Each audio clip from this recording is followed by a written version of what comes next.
समझिए मेरी बात, मैं क्या कह रहा हूं।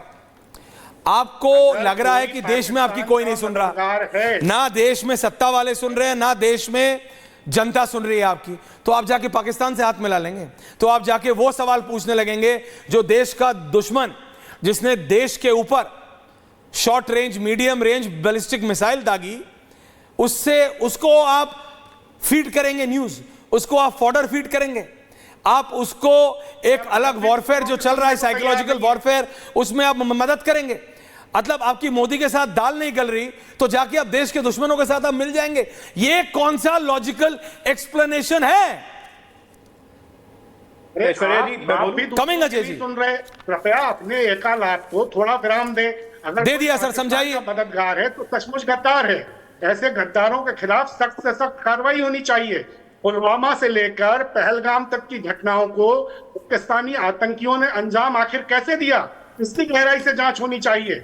जस्टिस ने भी पाकिस्तान को संवेदनशील सूचनाएं दी, उसको पूर्व सूचनाएं दी, बताया उसके आतंकी पर हमला होने वाला है।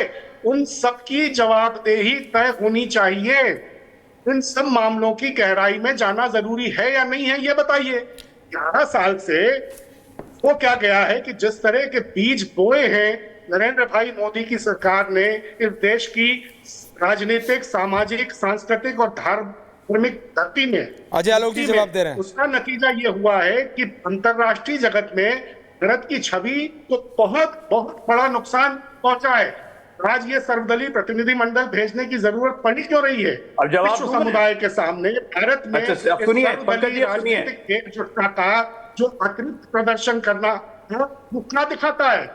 दिखाता है कि पूरा देश। अजय आलोक जवाब दे रहे हैं। ओके पंकज जी, अजय आलोक जवाब दे रहे हैं। सतीश जी आ रहा हूं, किदवई साहब आ रहा हूं। पिछले 11 वर्षों में नरेंद्र मोदी जी ने जो बीज रोपा है उसका पेड़ ऐसा बढ़ा कि भारत 11वीं से 5वीं इकोनॉमी में आ गया, अब चौथी इकोनॉमी पर जाने जा रहा है। ऐसा बीज रोपा कि एक ग्लॉक पिस्टल जो हम भारत में ऑस्ट्रिया से और विदेशों से खरीद के मंगवा के अपने फोर्सेस को देते थे, वो आज हम घर में बना रहे हैं। ऐसा बीज रोपा कि 1984 में जो ब्रह्मोस मिसाइल की परिकल्पना की गई थी रशिया के साथ मिलके, उस ब्रह्मोस को हम 2019 में बना पाए। ऐसा बीज रोपा है और उसी से आज कमर तोड़ दी पाकिस्तान हो चाहे चाइना को। ऐसा बीज रोपा जिस डिफेंस का टोटल सामान हम खरीदते थे, आज हम डिफेंस का 50,000 करोड़ से ऊपर का सामान बाहर बेच रहे हैं। ऐसा बीज रोपा है। ऐसा बीज रोपा कि हम अब आत्मनिर्भर भारत की तरफ बढ़ रहे हैं, हमें किसी की जरूरत नहीं है।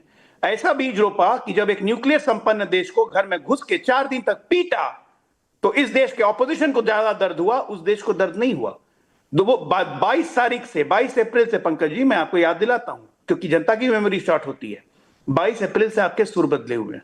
हम भारत सरकार के साथ हैं, प्रधानमंत्री जी के साथ हैं, और आपके नेता लगातार, चाहे वो सिद्धारमैया हो, आपके मुख्यमंत्री हो, चाहे आपका कर्नाटक का मंत्री हो, चाहे तेलंगाना का मंत्री हो, सरकार से बार बार कितने आतंकी मारे, आतंकी घुस कैसे गए, ये बताओ। पहलगाम वाले आतंकी कहां गए? अरे हद तो तब हो गई जब आपके उत्तर प्रदेश के प्रदेश अध्यक्ष ने इसी राफेल पे नींबू और मिर्ची लटका दिए थे कि नींबू मिर्ची लटका के राफेल को रखो। और जब राफेल ने अपना काम दिखाया तो राहुल गांधी, नेता प्रतिपक्ष, कितने राफेल हमारे गिरे हैं जरा बताओ। पाकिस्तान की भाषा नहीं है तो क्या है?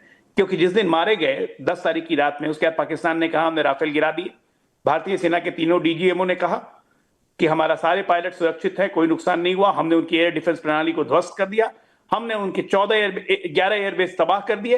आपको भारतीय सेना पे भरोसा नहीं हुआ? कैसे होता? क्योंकि आपकी नजर में तो भारतीय सेना का चीफ गली का गुंडा है, सेना खून की दलाली करती है, चीनी सैनिक भारतीय सैनिक को पीटते हैं। ये तमाम शब्द आपके राहुल गांधी के। आप लोग एक इकोसिस्टम डीप स्टेट का हिस्सा हो चुके हैं जिसको ये बर्दाश्त नहीं है कि एक राष्ट्रवादी सरकार, भारतीय जनता पार्टी की सरकार जो नरेंद्र मोदी के नेतृत्व में चल रही है, जिसका एक लक्ष्य है सर्वश्रेष्ठ भारत, एक भारत, जिसका एक लक्ष्य है कि हम किसी के दबाव नहीं झुकेंगे। आपको ये सब लेना नहीं आता है, आपकी दिक्कत है। न मोदी विरोध करते करते देश कब चले गए आपको? सतीश जी आ रहा हूं। ओके अजय जी, एक लाइन से अभी भी आप लगातार कह रहे हैं कि सवाल पूछे, पूछिए सवाल किसने? आपने संयुक्त बैठक बुलाई 26 से 11 के बाद, आपने तो पाकिस्तान को जवाब नहीं दिया था। फराज किदवई, जब हमारे एयरफोर्स चीफ ने कहा कि अब भारतीय सेना अटैक करने। अजय जी आ रहा हूं, अजय आलोक जी आ रहा हूं। फराज किदवई जी का बयान देखिए। फराज साहब, आप मेरे को बात समझाओ। जो एक सोशल मीडिया इन्फ्लुएंसर, जरा उसकी तस्वीर चलाएगा, ज्योति मल्होत्रा, तारिफ अरफ, ये सब लोग हैं। ज्योति मल्होत्रा जो कर रही है वही राहुल गांधी कर रहे हैं। ज्योति मल्होत्रा की तारीफ मरियम नवाज करती हैं और राहुल गांधी की तारीफ मरियम नवाज करती है। पाकिस्तानी मीडिया इस ज्योति मल्होत्रा की तारीफ करता था और राहुल गांधी की तारीफ करता था। सारी प्रॉब्लम ज्योति मल्होत्रा को भारत में दिखती थी, वही राहुल गांधी को दिखती है। अब बात समझिए क्या हो क्या रहा है। It's a ideological brainwash Kidwai साहब, it's an ideological brainwash. ये बोलने की बात नहीं है कि मोदी का विरोध करते करते आप देश का विरोध कर दिया। अभी आप बोलोगे कि आपने मोदी को देश बना दिया, आपने एक नेता को देश के बराबर कर दिया। यू मे लाफ, क्योंकि मेरे को पता है आपका काउंटर कहां जाएगा किदवई साहब। अल्टीमेटली आप वहीं जाके रहेंगे कि मीडिया ने देखो मोदी को देश बना दिया। देश मोदी ने, भैया भारत पहले भी था, आज भी है, कल भी रहेगा। कोई भी एक व्यक्ति, चाहे वो कोई भी हो, ना हमेशा था, ना हमेशा है, ना हमेशा रहेगा। पॉइंट इज दिस, ये देश हमेशा था, है और रहेगा। ये क्लैरिटी होनी चाहिए, जो क्लैरिटी राहुल गांधी के दिमाग से उनके ये एक्सट्रीम लेफ्टिस्ट एडवाइजर्स ने हटा दिया। उन्होंने राइट विंगिंग को ऐसा बना दिया कि देश विरोधी है। देश की सेना का समर्थन करना देश का विरोध कैसे हो जाता है, ये इन एक्सट्रीम लेफ्टिस्टों को समझाए। आप तो समाजवादी हैं। एक मिनट के लिए अखिलेश यादव और राहुल गांधी की कमराडरी के आगे भी तो देखिए। देश है, नेताजी भी रहे हैं देश के रक्षा मंत्री। किदवई साहब, वो इतनी किताबें हैं, पढ़ी हैं आपने, किसी में भी ये तो नहीं लिखा होगा कि देश का विरोध करना इंटेलेक्चुअलिज्म का मतलब होता है इज इक्वल टू योर कितने ज्ञानी हैं आप किदवई साहब, क्योंकि ऐसा लगने लगा है।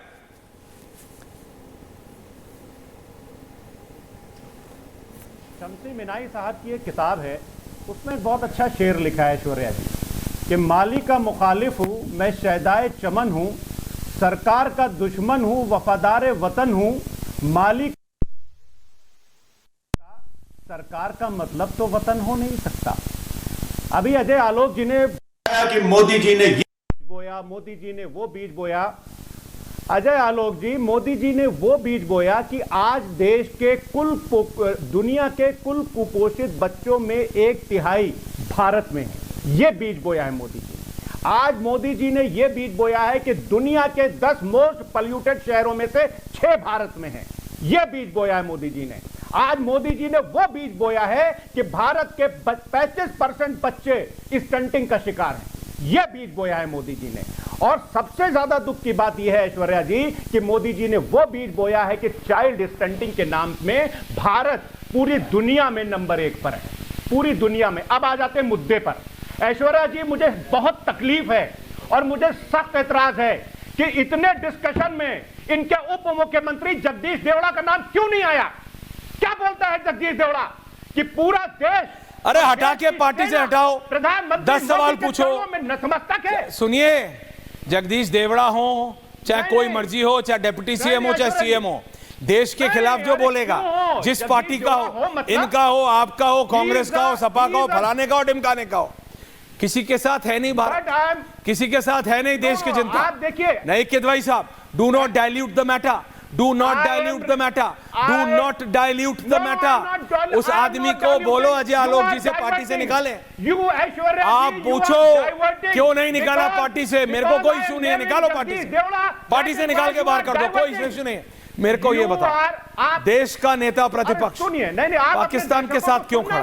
पाकिस्तान का सवाल देश का नेता प्रतिपक्ष क्यों पूछ रहा है? Aishwarya ji, do not equate a state leader to the leader of, हाँ बोलिए, करने दीजिए, बोलिए।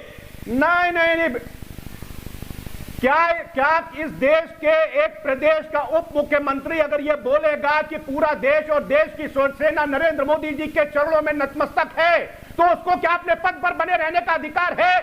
क्या विजय शाह अगर ये कर्नल सूफिया कुरैशी के बारे में बोलेगा कि आतंकवादियों की बहन से हमने ये कहलवाया, तो उसको अपने पद पर बने रहने का हक है क्या?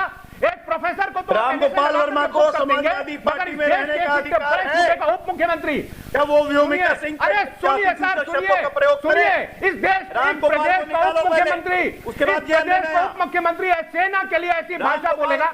देखिए रामगोपाल यादव, देखिए अजय आलोक जी, ऐसे डिबेट नहीं करता हूं, आपके बीच में मैं नहीं बोला, आपके बीच में नहीं बोला। जिस तरह से भारतीय जनता पार्टी ने इस देश के लोकतंत्र को हाईजैक कर रखा है, उसी तरह से आप इस डिबेट को भी हाईजैक करने की कोशिश कर रहे हैं। क्या बात करते हैं आप? गोपाल यादव क्या बात करते हैं? निकालो पहले। जगदीश देवड़ा को कब पार्टी से निकाल रहे हैं? कब जेल में डाल रहे हैं? जगदीश देवड़ा को कब जेल में डाल रहे हैं? आपके पास जवाब नहीं है, इसलिए आप डिस्ट्रैक्ट कर रहे हैं। आपके पास जवाब नहीं है, इसलिए आप डिस्ट्रैक्ट कर रहे हैं। क्या बात कर रहे हैं आप? इस देश की बेटी को बोलेंगे कि आतंकवादियों की बहन, शर्म आनी चाहिए। आप कैसे फेस करते हैं? आपको शर्म आनी चाहिए।